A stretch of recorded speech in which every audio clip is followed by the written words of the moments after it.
everybody.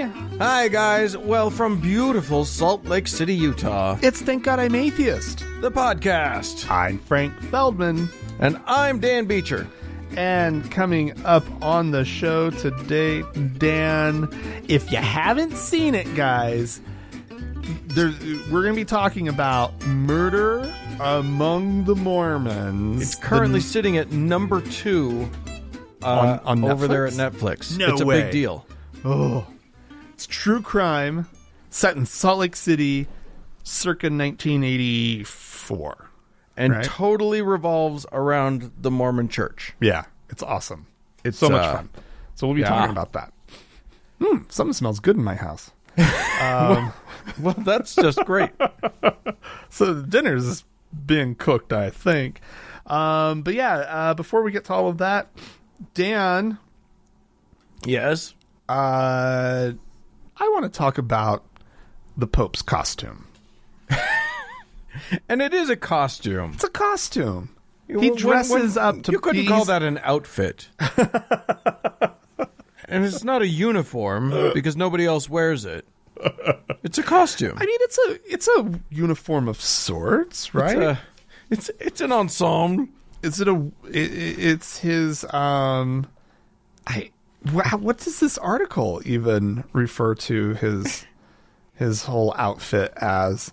Anyway, he was recently in Iraq.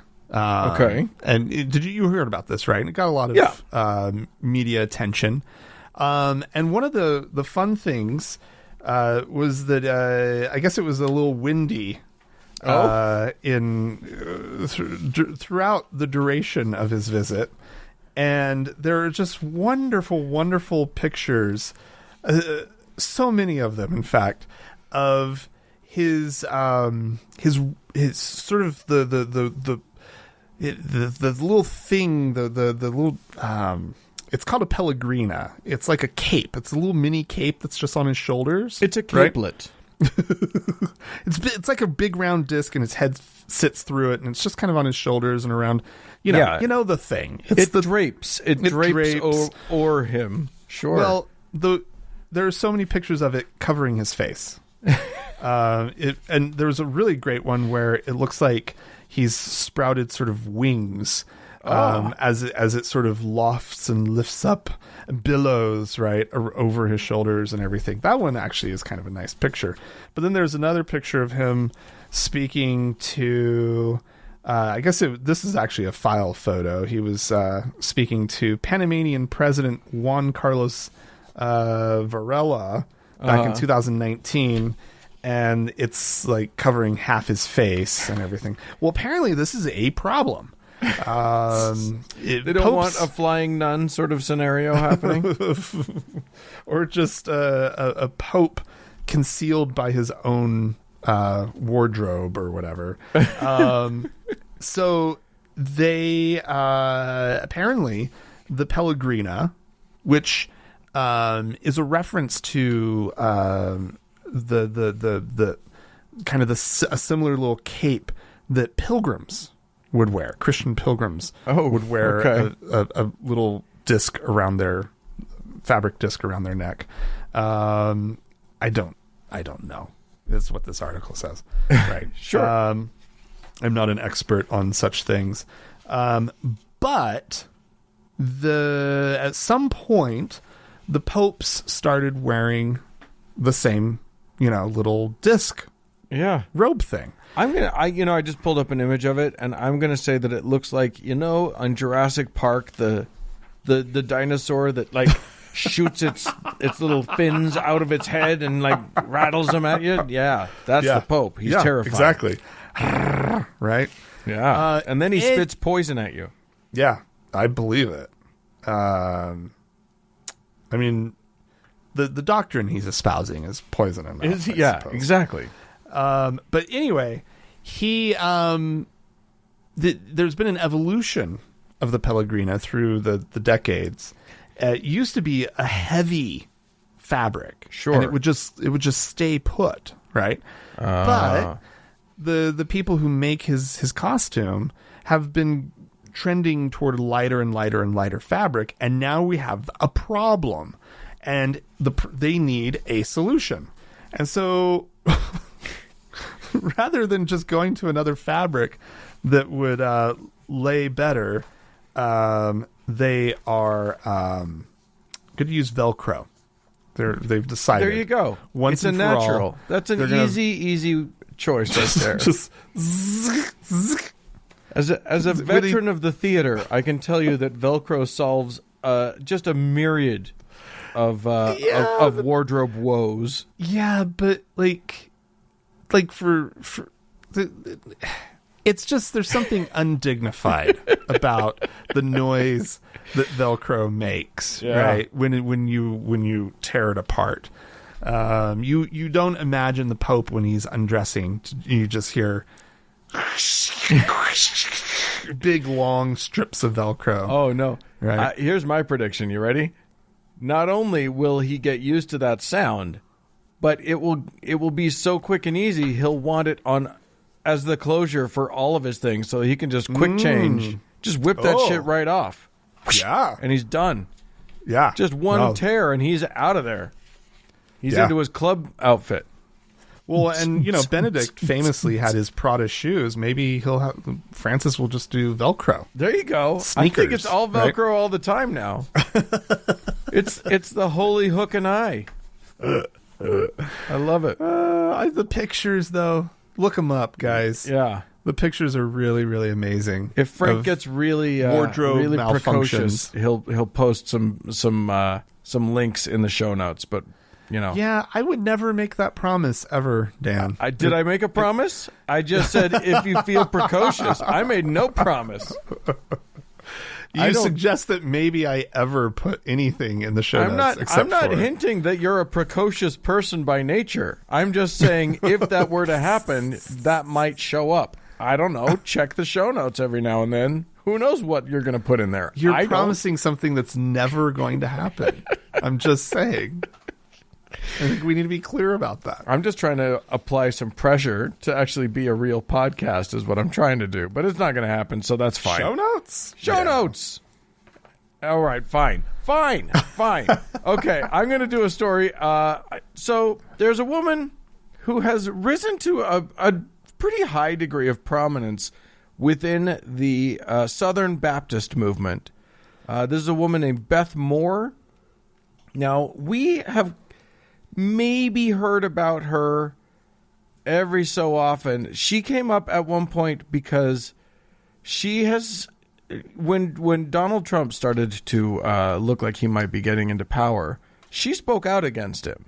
Oh, she was like the solitary voice of reason in a sea of crazy, and she pointed out things like, this man is very clearly a horrible womanizer and probably, by his own admission, a man who sexually assaults women. Yeah. So that would be not in keeping with the ideals and the theoretical morals of the Southern Baptists. And she actually said that, leading to at least one Southern Baptist leader telling her to, quote, go home. I remember that. Unbelievable. So she was kind of that lone voice for a long time. And as you may have noticed, the voice of reason did not prevail in and among the Southern Baptists during the time of the Trump era. Yeah, indeed. So apparently this woman, Beth Moore, who, she was a Bible teacher, even though she also upheld the notion that women shouldn't run the church. She still had a ministry. She was a Bible teacher. She had a big show. She has left the Southern Baptists. Oh, really? Yeah. Wow. She still considers herself a Baptist, so it's not exactly a lateral move, but it's like a little sidestep, I guess. Yeah, no, but it's a pretty big deal. Here's somebody who has the courage of her convictions. Yeah. And actually has a backbone and It's real standards. It's something I've grown to become. I've become shocked by it. Like, whenever I see someone on the right, and even people on the left, whenever I see someone who actually has the courage of their convictions in a way that, like, has any integrity at all, I'm always, lately in these United States, I've been a little bit like, wow, that's new. Our own governor shocked me. Did you see the thing today in the Salt Lake Tribune? Anyway, Yeah, I did, actually. Every now and then, somebody actually, like, stands up and goes, you guys, this is not okay. Yeah. And just that tiny, bare minimum gesture is now like, holy shit. Yeah. Wow, that is unusual. Yeah. Just the the governor said, is this the thing you're referencing, that the Republican Party has to stand for something more than just owning the libs? Yeah. Yeah. Yeah. Literally, it's such the bare minimum. But he actually, like, said a whole bunch of stuff about how you know, the GOP kind of needs to have, you know, policy ideas beyond just obstructionism and stuff. Yeah. It was kind of shocking. And he also, like, said some cool things about, I mean, interesting stuff about trans kids. So, Yeah. I don't know what beat I don't have a beat on him yet. But anyway, yeah. So this lady left Southern Baptists, and I don't know what that means for her. I don't actually understand the relationship of Southern Baptists and just Baptists, but she can no longer identify with Southern Baptists, and that to me seems like a pretty big deal. Yeah. Great. Especially since they were her, like, entire source of income. Yeah. And I'm going to be talking about more of these people too. And that's the problem, and that there it is, right there, right? It is what keeps so many of these pastors, you know, connected to horrible political ideology that's running in our country, because they don't want to give up their income. Yeah. And they recognize the position that just going along with it lets them hold on to. Anyway, Dan. Yeah. We have been following this story for as long as it's been going on here on the podcast. Okay. And that's the ongoing attempts and efforts by one Mr. Jerry Sexton, representative in the Tennessee legislature, who is once again trying to get the Bible named Tennessee's state book. Yes. When is it going to happen? God damn it! Well, back in 2015, it seemed like it was going to. It passed the legislature, but then the governor at the time vetoed it. Right, blocking the Bible from becoming Tennessee's state book. Man. And then Jerry Sexton, he kind of waited around. Maybe he waited for that governor to leave office. I'm not sure why he waited 5 years, but last year he introduced the bill again. But the lawmakers never ended up voting on it. It never went to a vote.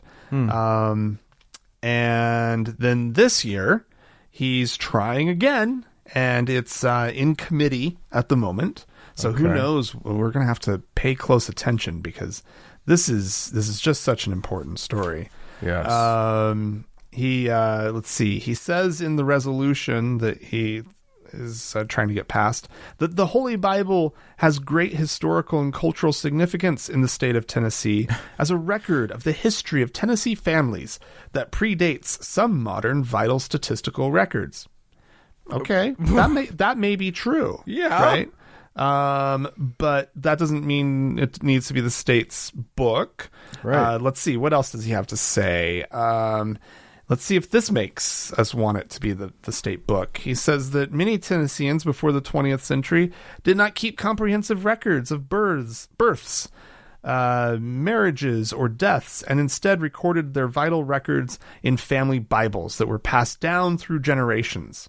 Yep, nope, doesn't convince me. No. Also, he says that several Bible publishers are headquartered in Nashville. Well, okay. Great. Yeah, maybe that's... Yeah, that one got me.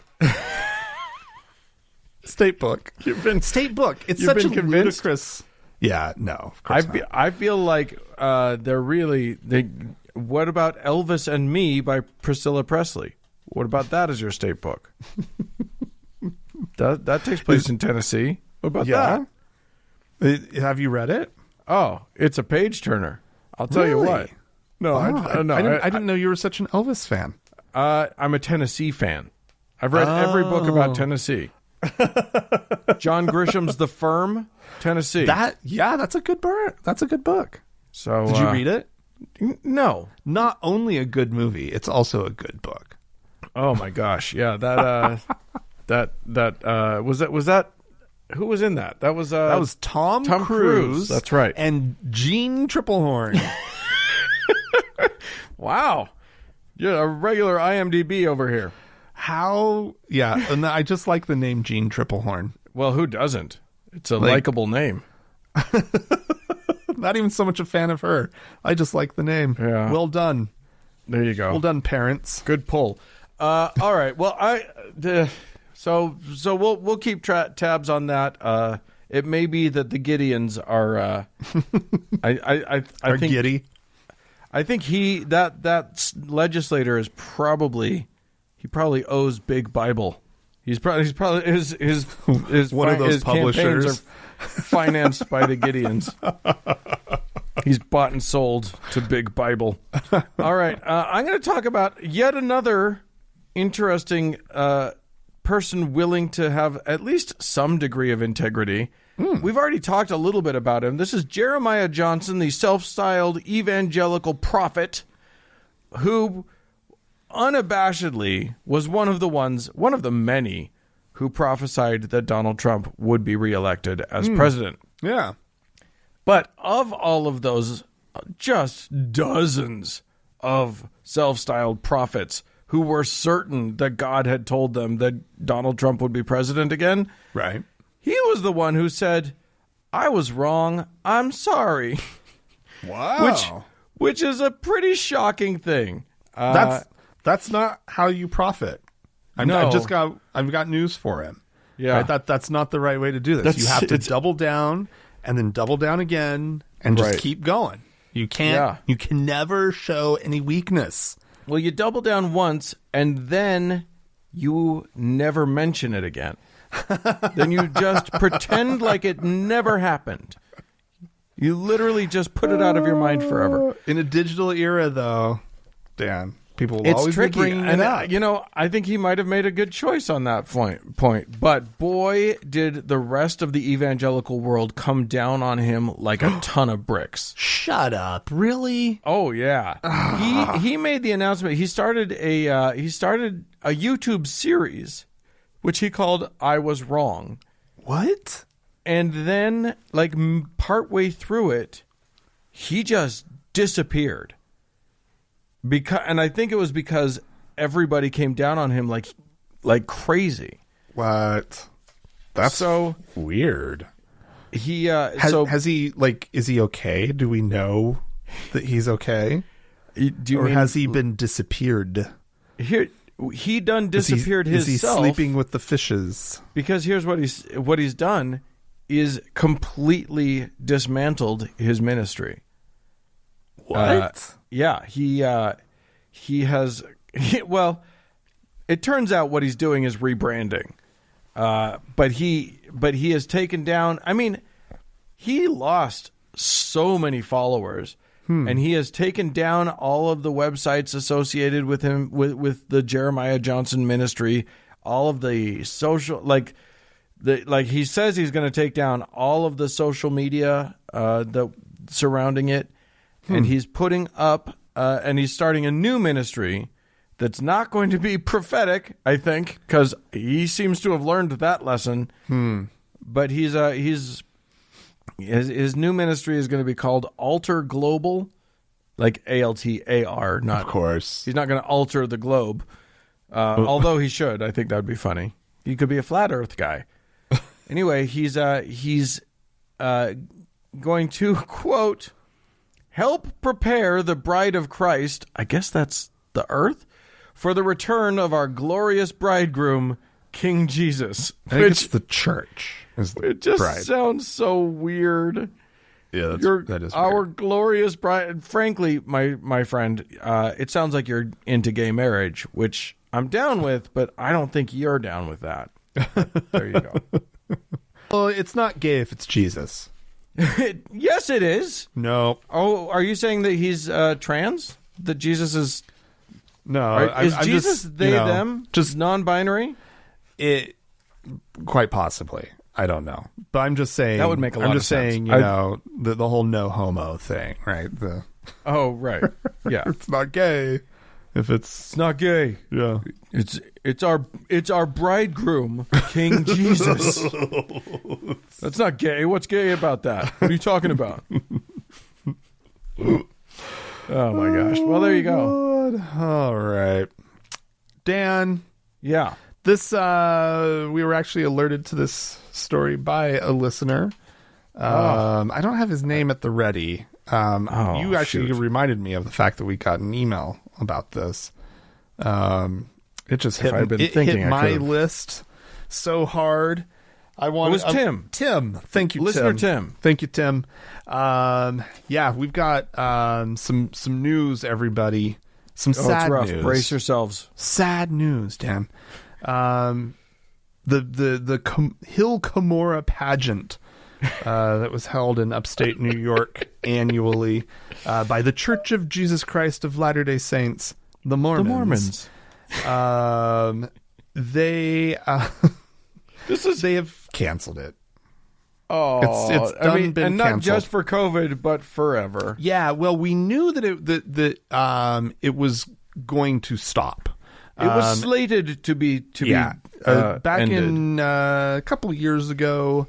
The prophet, Rusty Nelson, who is just a big stick in the mud. He doesn't like anything fun. Such a curmudgeon. Like, he's he such just a grump. really doesn't. And so on his watch, he's just making sure that whatever is left that's fun in the Mormon church is just done. No, Get rid of it. I think a lot of it is anything that he feels embarrassed by, he's getting rid of. You think so? And I think he is rightly embarrassed by the pageants. Because the thing is, he ended all the Mormon pageants. There was the one down in Manti. Yeah, that he Manti, ended. Utah. Yeah, which I went to a couple of years ago. Yeah, I'm jealous. I would have loved to have seen it.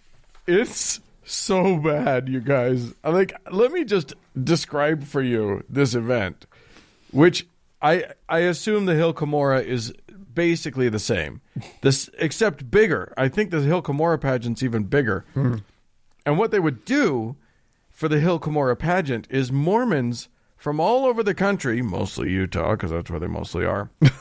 Probably a lot of people from Southern California, Dan. They would travel to upstate New York, where the Hill Cumorah is. This is a hill upon which Joseph Smith theoretically found buried inside the treasure that is the golden plates from which he translated the Book of Mormon. And not just found, Dan, led there by a white salamander, depending on whose version. Liar!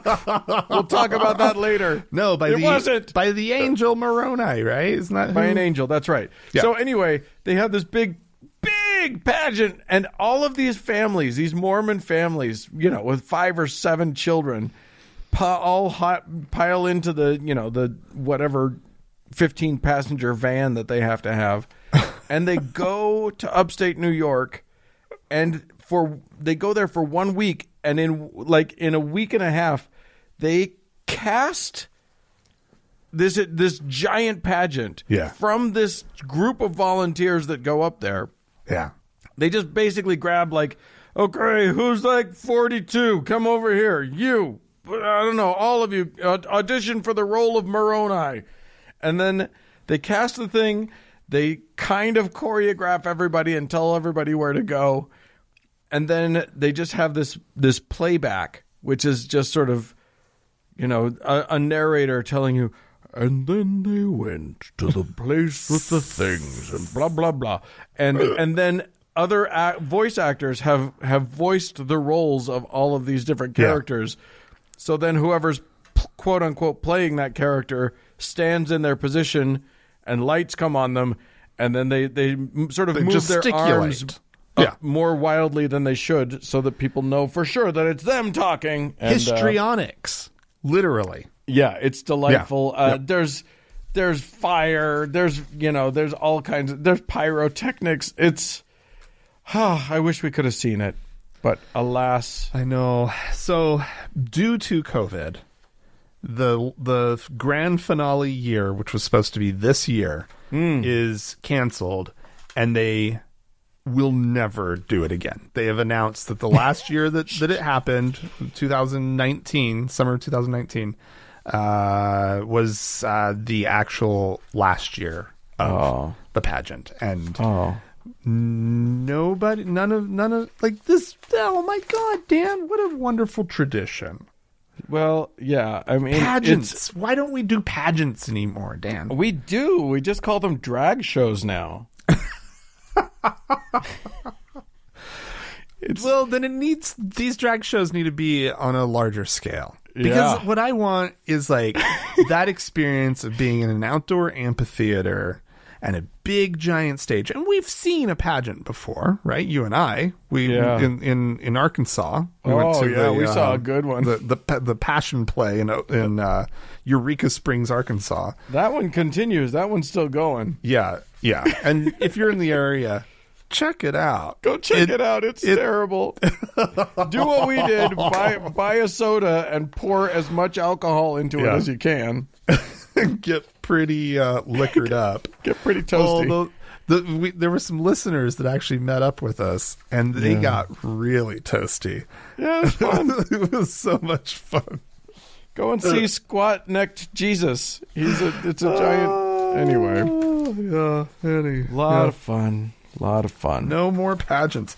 But I love this idea of having like a pageant for a new age. This has to happen. Oh, I need this. If only we were good organizers, we could make it happen. Yeah. But no. Wouldn't that be amazing? Like, offer the people of Manti a new pageant. The TGIA take on Mormonism. Okay, I don't think they'll go for it. Frank, we'll find a town. We'll find a little town somewhere that we can do a giant pageant featuring as many drag queens as we can possibly. And literally muster. Every listener to our show that we can drag out to it. You're all going to be in it. I hope you enjoy it. We'll take it on the road, too. It'll be great. Finally, I am going to talk about a new study that was done in Canada. Here's the thing. There have been a bunch of studies done relating regular church attendance with slightly better health. Apparently, people who are regular attenders of church are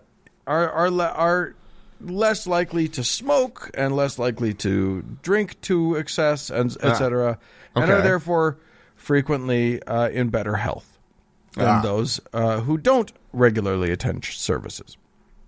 And so that led a lot of people to conclude that believers are, in general, slightly healthier than non-believers. But indeed, that's not what what all of these studies were saying. These were comparing believers who went to church to believers who didn't go to church. And so atheists were kind of left out of the equation, or just thrown in a weird way. So a Canadian scientist decided to take a look at it and say, are atheists less healthy than church-attending believers. Well, it turns out, in a study called Godless in the Great White North, not adding A, which I think is a mistake, that it turns out that no, when you compare the health outcomes of those two groups, the church-attending believers and we, the atheists, they're really about the same. That's disappointing. Wait, you wanted us to be significantly better? Yes, I need more reasons to feel superior, right? to I don't to think believers. you of all people need any more reasons to feel superior. Oh, shush, Dan. No, well, you were saying, I was like, well, and I was imagining that the news was that we as a group are healthier, and I was like, well, why would that be? Why would people who listen to science like have better health outcomes? Why would that be? Right? Yeah.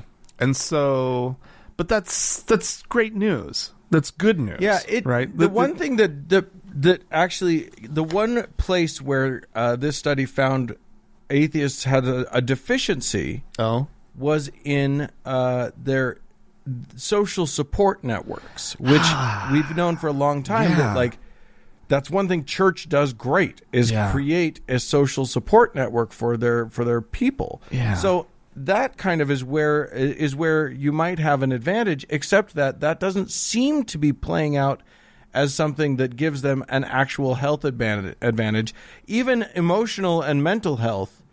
And I think that you're right. The advantage that we have is that we actually believe the science. Yeah. Like, we can't go running to God when we feel bad. Right.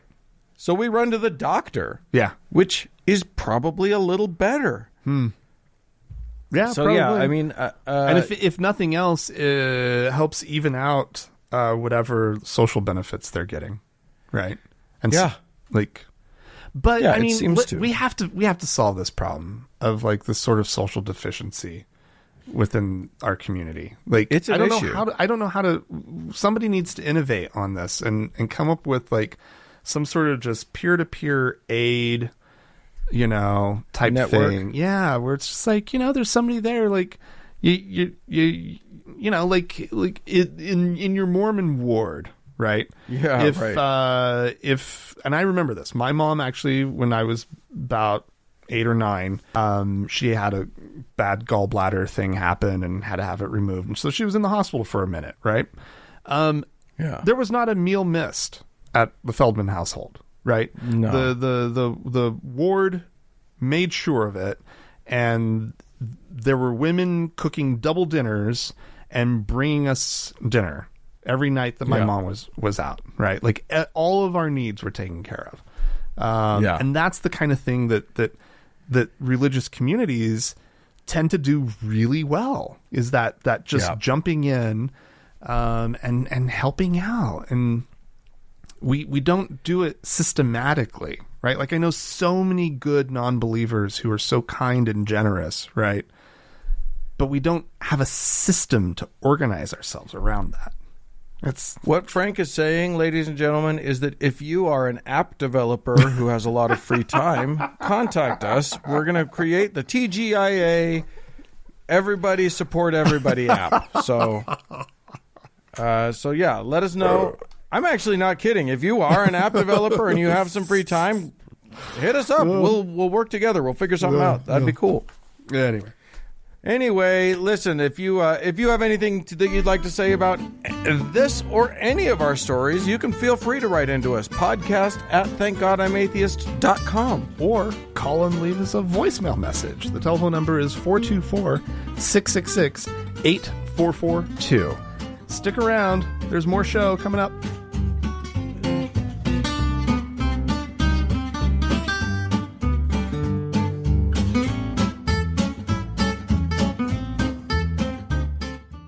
Hey, Dan!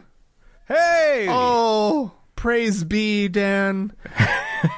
Pat Robertson's still alive. It's a patty break. He's slower, but he's not dead yet. And he's got something to say, Dan. God bless him. What is he talking about? The problem is the clip you sent me, I don't know if it was queued up wrong or right, but every single thing he said in like the 3 or 4 segments that I listened to was amazing. So yeah, it's hard to go wrong with him. Oh yeah, this one. Somebody has called in with a question about their baby, and he has some shit to say about it. I love this. All right, here's the caller, Lisa from Fallon, Nevada. My question is regarding demon possession. Can babies be possessed? And if so, does the age of accountability come into play for salvation? You asked what the age of accountability. Can babies be possessed? And if so, does the age of accountability come into play for salvation? Well, the age of accountability has to do at the point you know what right from wrong, and that normally doesn't take place till you're old enough to understand something's wrong. So the age of accountability can be 5, it can be 6, it can be 4, it can be 3. But can a baby be demon possessed? I just believe if that child is born to a family of devil worshippers, there's a real possibility that the devil will think that he has a claim over that child. I mean, it's horrible to contemplate, but I don't think that they're protected in some fashion from a generational curse. But normally a little baby, as I say, there's no such thing as a sinful baby, because a baby doesn't ever know he or she is doing anything wrong. So they're free from the law, but not necessarily free from the influence of Satan. All right. My God. I mean, truthfully, I believe all babies are possessed. A lot of them certainly are. Oh, what was going on in that household that mother called in? What was she experiencing with her baby that she's like, wait, could this be the devil? Is that what's happening? Is there a demon in my baby? And then what is that shit about, like, in a house of devil worship? Yeah, that he goes straight there. Oh yeah, well, that's how it would happen.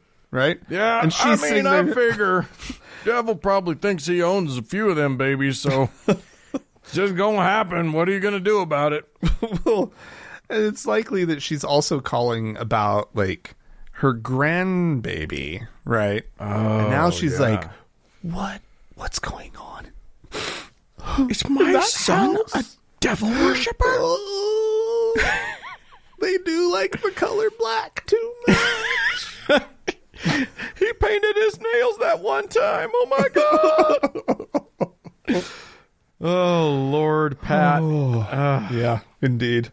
He is 122 years old. Did you know that? That's a fact. That is a fact. He's looking good for 122. He looks great for 122. He looks terrible for whatever age he really is. Yeah. He looks like he's receding into his own skin. Right. Yeah. He has begun the Grand Recession. All right. Well, we had some folks write into us, call into us. We got some correspondence to get through. So let's check in. Andrew from Birmingham, Alabama, heard our story about the Satan Alabama license plate that was recently approved, and said, your mention of the Satan Alabama plate reminded me of a plate that was well known in my circles in the past. One of the plate designs available in Alabama is for the University of Alabama, whose emblem is a large white A on a red field. There was a vanity plate going around that read theist, but it was using the white A plate design, and lo and behold, it appeared to spell out atheist. Clever. I never knew if it was a clever atheist who owned that plate or a clueless theist. I'm not sure which one I like more. Yeah. Oh, that's awesome. Yeah, that's fun. That's fun. Use their schools against them. That's what I always say. Let's see. Hassan wrote into us. Now this one was interesting to me. We had been talking, you and I, Frank, about Muslims and whether or not they could and sort of their prohibition on images. And Hassan writes, I'm a longtime listener, and I think I can clear up the Muslim and the picture stuff you were discussing. Yes, Muslims don't like pictures. It's against our religious beliefs. Even in Mecca and Medina, it used to be frowned on to take pictures. But with everything on social media and everyone having smartphones, the rules have changed with time. There are still some who don't like pics being taken. I've had people come to my home and take down our family pics off the walls just because. How dare they? Yeah, I know, right? A little bit of cheek there. There's a group known as Dawat-e-Islami that used to hate TV, calling it the devil's box. And now, and this is such an obvious, of course, they have their own TV channel called the Madni Channel.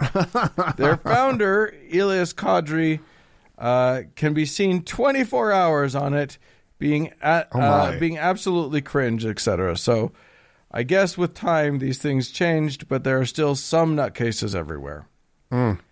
So thanks for that. We have a voicemail, do we not? We do indeed. This is a listener who wants our take on something.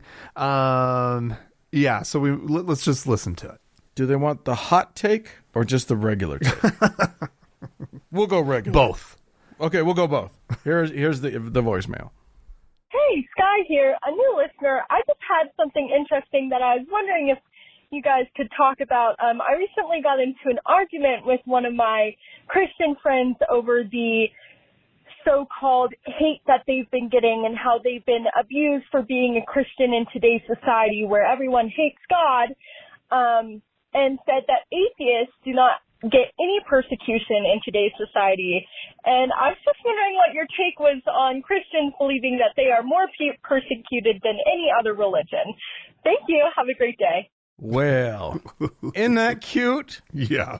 Yeah, also, I don't, as an addendum to that, I don't know if you guys know this, white people are the most oppressed of all of the races in America. I don't know if you know that. It's interesting times we live in, for sure. Oh, man. And they're convinced of this shit, too. These people are just fully convinced that, like, America as a country is oppressive to 70% of the people who live in it. I don't know how that math works out, but it's true. Oh, I know. Meanwhile, nothing bad has ever happened to an atheist on these shores ever. It's an impossibility. Yeah, I love it. They're more persecuted than thou. You know. Yeah. I mean, God, it's part of their narrative. They need that persecution, otherwise they're not. I mean, Christian persecution has been part of the Christian persona since 5 days after Jesus died. I mean, it's just kind of how they operate. Well, and the bar for persecution is also set incredibly low. Right. Like, you can't say anything. No. There can be no criticism. There can be no anything. Well, it's not just there can be no criticism. If you say Christians have been racists before in the world. Oh, facts. Yeah. If you spout facts at them, they're persecuted. You are persecuting them. Yeah. If you say, no, the thing that you just said, that's a racist thing, you're trampling on my beliefs. Yeah. If you say you're being a bigot when they won't sell a cake to a gay couple, that's religious intolerance. I have First Amendment rights. Yeah. And all it takes is just those little things, and they're persecuted. But for other groups that may have, employment or housing discrimination that actually ends up happening against them, right? In this country, not even specifically atheists, I guess, but, that's not in any way, shape, or form, persecution. Persecution looks like what they're talking about when they say persecution is tiny little losses of privilege. Yes. And what we're talking about when we say persecution is, let me see how to phrase this, persecution. Right. Yep. So they're talking about two different things. Yep. All right. This is from Scott, who says, "Hey, Frank and Dan. This is Scott from Memphis. I'm writing to tell you about my experiences with Bethany Christian Services." Now, we talked about this, how this is the adoption services that have decided that they're going to allow gay couples to adopt. Right, yeah.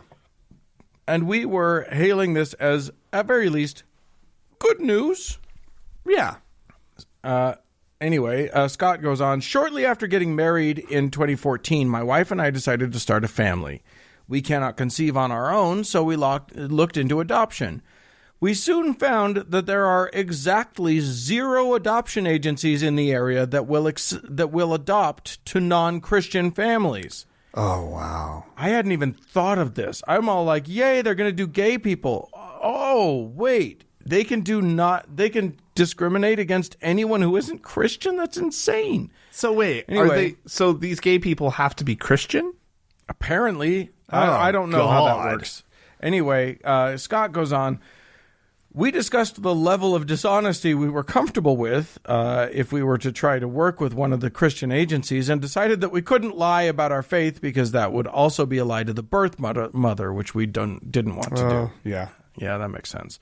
So we joined a local Unitarian Universalist church and signed up for the introductory meeting with Bethany, hoping that that would be good enough. Prior to the meeting, my wife sent an email to the organizer asking if Unitarian Universalism is, quote, Christian enough. At the meeting, the organizer specifically referenced my wife's email when talking about their requirements for working with them and made it perfectly clear that we needed to be part of a Christian church and that the UU wasn't going to cut it. I mean, yeah, that makes sense. I mean, we all see through the UUs, right? Like everyone does. Yeah, but I mean, it was your mistake for putting that in that email. You should have just said we go to church. Anyway, obviously, Scott says, obviously we did not go forward with Bethany as our adoption agency and went to a national agency instead. But we did end up using Bethany to do our home study because it was convenient. Funny story, while they didn't require us to be Christian to do the home study, the woman that did our study did want to make damn sure there wasn't any porn in the house. Oh, my God. I had no problem lying to her about that. So while I am glad that Bethany is no longer discriminating against LGBTQ folks, I am not ready to give them any praise until they are no longer discriminating against anyone. This has been the only tangible bigotry I've experienced as an atheist, and it has made me very angry and hurt. Yeah. Yeah. Well, there you go. I get it. That's, there you go. But don't worry, Scott. In case you're wondering, we're not the oppressed ones. Yeah. It's those them. poor Christians. Those poor Christians. Those poor Christians. Well, listen. What they put up with. It's amazing. It's amazing. Well, a few people in the world have decided not to oppress us, but rather to show us some gratitude for this show that we do. And I want to thank them. Yes. Indeed, Dan. I'm going to start by saying that the easiest and least expensive way for you to show your support for us is to throw 5 stars at us on iTunes or wherever you get your podcasts and maybe write a nice review of the show. Yeah. We had a few people do that this week. For instance, this one's from Drock320 here in these United States, who says, "Great show, 5 stars. Nice. A fun, judgment-free, informative show of non-worship that doesn't even ask for 10% of your income. 11 out of 10 smart people recommend." I like that. I think some might quibble about the judgment-free thing. We can be a little judgy at times, but we try not to be. Anyway, we don't ask for 10% of your income, but if you have a little bit of cash standing by that you're willing to throw our way, we certainly welcome it. And some people have decided to open up their purses and be quite generous with us this week. Yes, indeed, Dan. We had a bunch of people sign up on Patreon. We have 2 new deacons. We have Dr. Terry, and in the karaoke system, the people are represented by 2 parties: the songs and the karaoke legends who sing them. Dun dun. Okay. I liked your dun dun. That was good. Dun, dun. All right. So thank you very much. Thank you both. That was one person. That whole karaoke and then, thing. We'll call you karaoke for. We'll call you Carrie for short. Absolutely. We have 2 new teachers. We have Jack and Lawton. We have a new elder by the name of Donna. Amazing, Donna. Thank you. Being a Melchizedek priesthood. Yeah, Donna's holder. above the line, as they would say in the movie business. She's now in the Melchizedek priesthood land. That's the she can give us blessings, kids. Yeah. And then we have a new, I guess, prophet, seer, and revelator. Whoa! By the name of the Land of Hate and Money.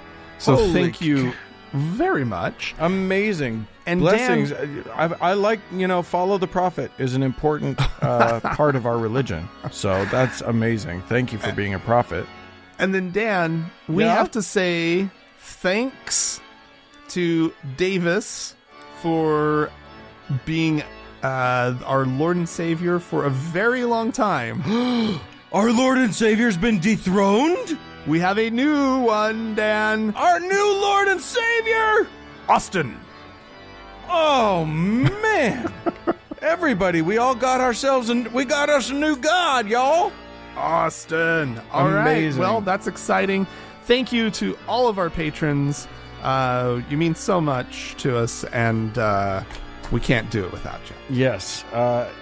If you want to be one of the chosen elect few, you can go to thankgodimatheist.com, click on the support tab, and join these amazing people in their quest to give us their money.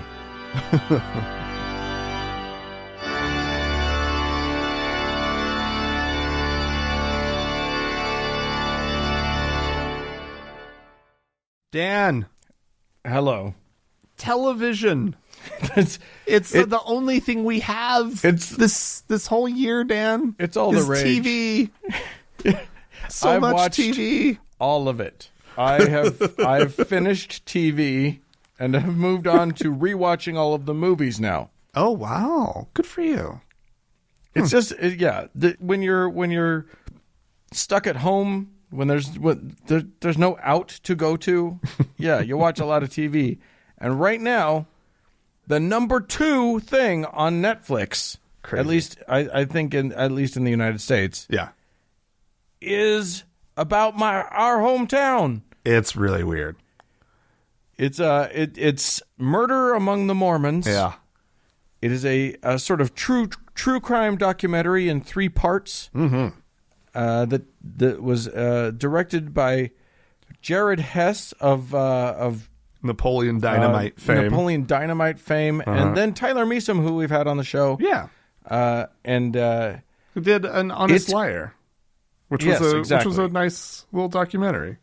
Yeah. About the amazing Randy. Yeah. Yeah. But this one is about a thing that happened in the early 80s here in Utah. Yeah.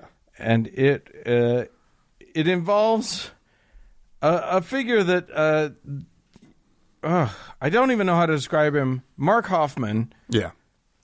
Whose name, anyone my age, that name, or a little bit older, that name will definitely, they'll know here in Salt Lake. But this episode seems to have been forgotten by younger generations. They don't know about this. So, oh, really? A lot of people who were like, I've never heard of it. Well, probably, excuse me, what? Like bombs going off in Salt Lake City in the 80s? Yeah. No. There was multiple bombings. The city was in terror. Literally in terror. As people were getting blown up. Do you remember that? I do remember that. Huh. I remember, I mean, it was one of those things. I didn't have, I was pretty young, so I didn't have a lot of framework for it. I didn't have any way to understand it, really, but I definitely remember hearing the news that bombs in Salt Lake. Yeah. And then yeah. And Like, it's like I asked Dave, my husband, if he remembered it. He's like, no. I'm like, what? I'm like, how do you not remember it? And He's a little younger than we are, though, isn't he? a year. Oh, okay.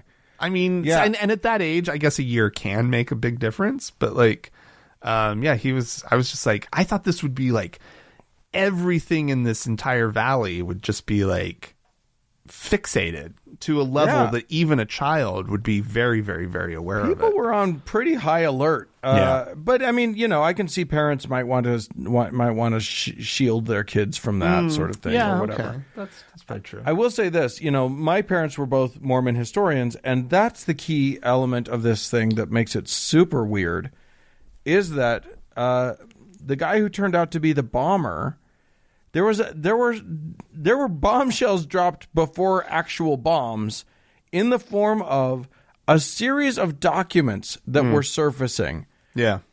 From Mormon history. Right. The earliest days of Mormon history, right? Like the Joseph Smith being led to the gold plates type stuff. Yeah.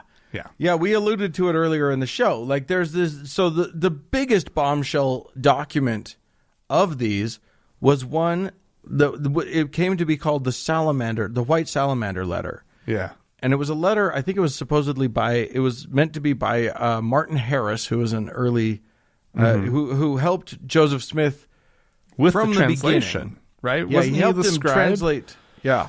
Yeah. The Book of Mormon. Joseph, in case you need to know this, Joseph Smith didn't actually translate the Book of Mormon. He just wrote it. There were no golden plates. It was all made up. Right. But he acted like he was doing up to something. yeah, Right? Yeah. Martin Harris believed it. Or said he did anyway. Yeah. And this document, this White Salamander letter, written ostensibly in Harris's handwriting and ostensibly, and everything was authenticated to be the right era, and it was it was all, people read it and tested it, and they found it to be legitimate, and it contradicted Joseph Smith's original story. Yeah.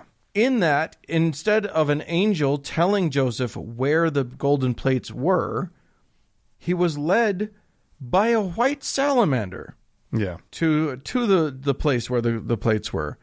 Now, this doesn't change any doctrine. It doesn't do anything. You know what I mean? Like it's not from an outside perspective, it wouldn't be that big of a deal. The Mormon history is already littered with goofball being really weird. But it's very different for somebody to say, an angel led me to X. Yeah. Versus a white salamander led me to it. Because because the one is like steeped in Christianity or in Christian tradition. Right. And the other one is like this weird, like backwoods magic stuff. Yeah. Right. Like it's like, what is this? Yeah. But weird backwoods magic that was in keeping with Joseph Smith's MO. Yeah. So the big deal was that the church paid a tidy sum for this document in order to squirrel it away and never let anyone see it. Like that was their express purpose, because they didn't like the light that it shed on the church. Right. So when it came out that this was a forgery by an amazing forger, they all heaved a sigh of relief and went, "Oh yes, yes. It was a forgery." Not that that's a really easy sigh of relief to heave, because these were people at the very, very top of the church, which meant that they're supposed to have magic discernment powers. Right. Exactly. And the whole episode is pretty damning to people like Gordon B. Hinckley, for example, because he was kind of the face of let's buy this stuff up and squirrel it away. And so where was his prophet powers? So he was a prophet of the church. It's a very the whole thing is very interesting to me. what's really amazing is that had he not gotten into the bombing business, Mark Hoffman's plan was to then use his ability to forge these things, use that white salamander document as a sort of comparison point, and then forge in Martin Harris's handwriting the missing segment of the Book of Mormon. Right. Now, if you guys know about Mormon history, or if you've seen the South Park episode about it, you'll know that there was a moment in Mormon history that is possibly the most brilliant thing that's ever happened, which is that Martin Harris he was just the scribe. Right. So he would just write down whatever Joseph was saying, and he didn't use any punctuation. He just wrote and wrote and wrote and wrote. And at one point, he took it home to show his wife what they'd been working on, and she said, "Well, there's an easy way to tell if this is actually divine, like translation of another text." And she hid it from him and wouldn't tell him where it is. I know. It was like 100 and something pages. And she just took it and hid it. And it really threw Joseph Smith for a loop for quite a while. Like he had to do this whole thing where like, well, the Lord's taken the ability to translate away from me and all this stuff, right? Yeah. And wasn't it like, how long was it? It was a span of time, like a year or two before he came back don't remember. to like starting to like, anyway, brilliant move. Like check and mate. Yeah. But then he comes back with, well, that portion of the Book of Mormon is sealed. Yeah, And it's sealed because of my wickedness, right? In letting you take the book from me. We will never have, I think it was like the Book of Lehi or the Book of something or Laban or Right. something, right? And it's so like, Can you so imagine Joseph Smith if the Book figured of Mormon out was actually longer? Oh my God. No thanks. No, but like, what did you think, Dan, of sort of their handling of Mark Hoffman as essentially a non-believer, an atheist? Because he's on record as he doesn't believe in God. Yeah. And they just barely touch it. And I wasn't satisfied by that moment. I felt like it wasn't handled 100% the way that I would have liked to see it be addressed. There was a lot that I felt. I felt like the documentary itself left a lot to be desired. I feel like it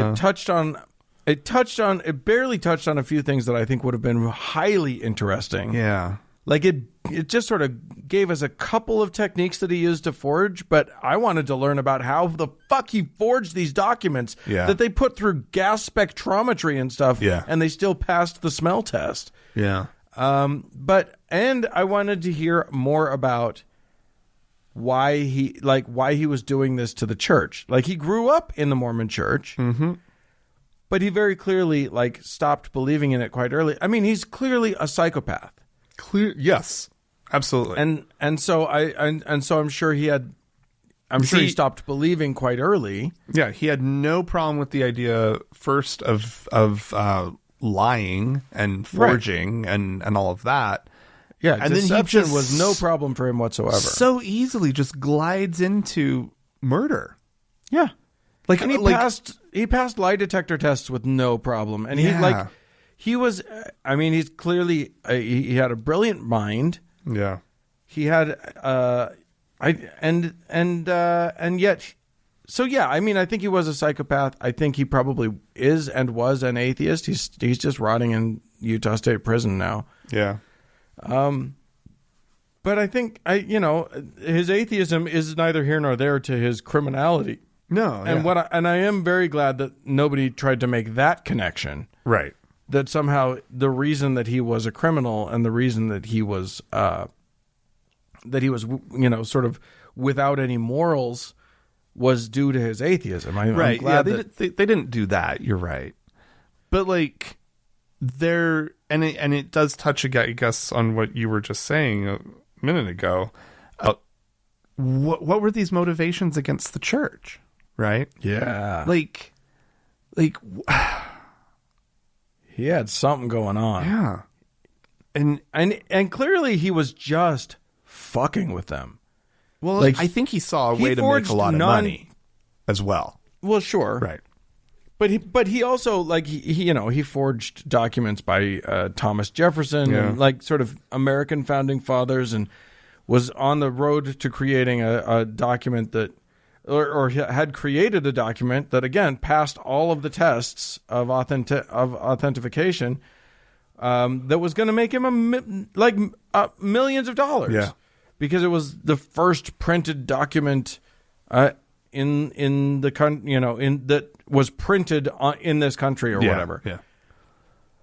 And so there are probably quite a few like documents in the world that someone has in their collection that he forged, that they just don't know. I mean, I'm guessing there have been a couple that he forged and sold to somebody, and they just don't want to look. They just don't want to find out. Yeah, it's quite possible. Because it's better to just have the cool thing. But well, and I mean, he loved to. He also forged what like Deseret banknotes or whatever. Yes, right? Deseret. yeah. So like, I'm sure there are plenty of those still out there.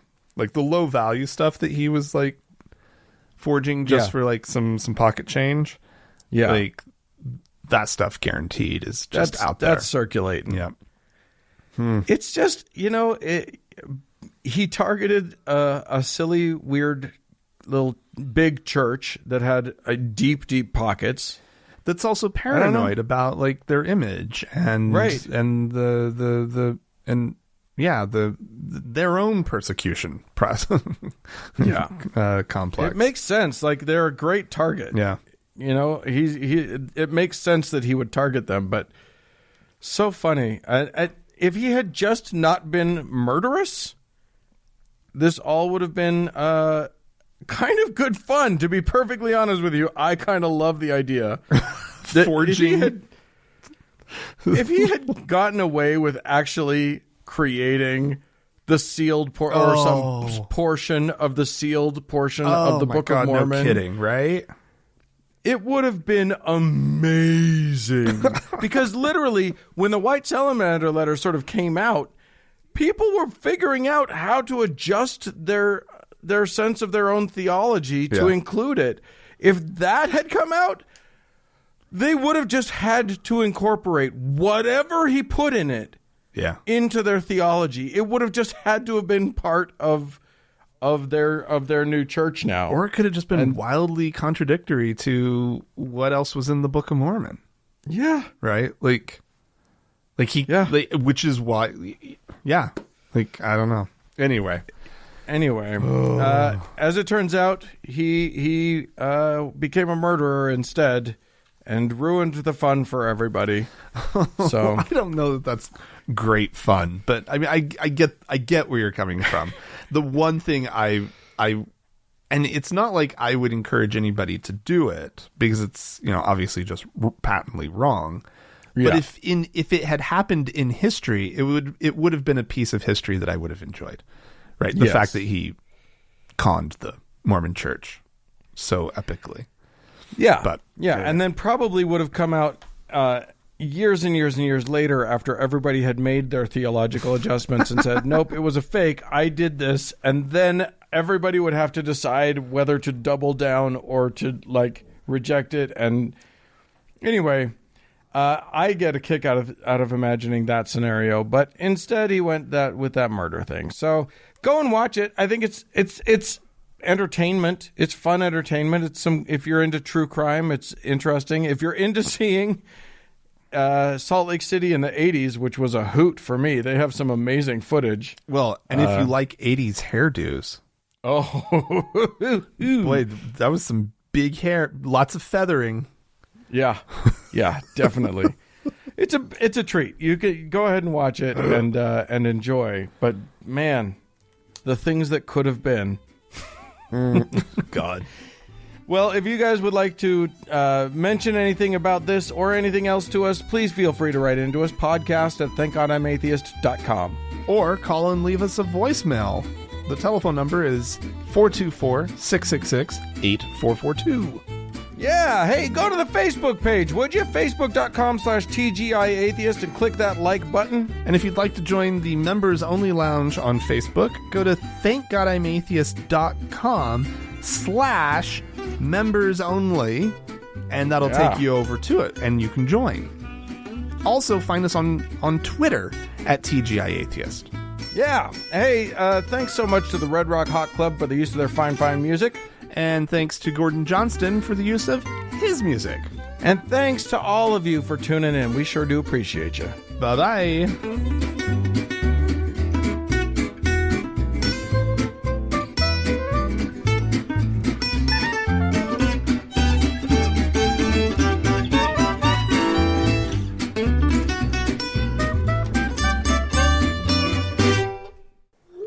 Seriously, something in this house smells amazing. Amazing smells. How sweet the smell that Dave has made for me. All right. Okay. What's the clip? Oh, hey, Dan.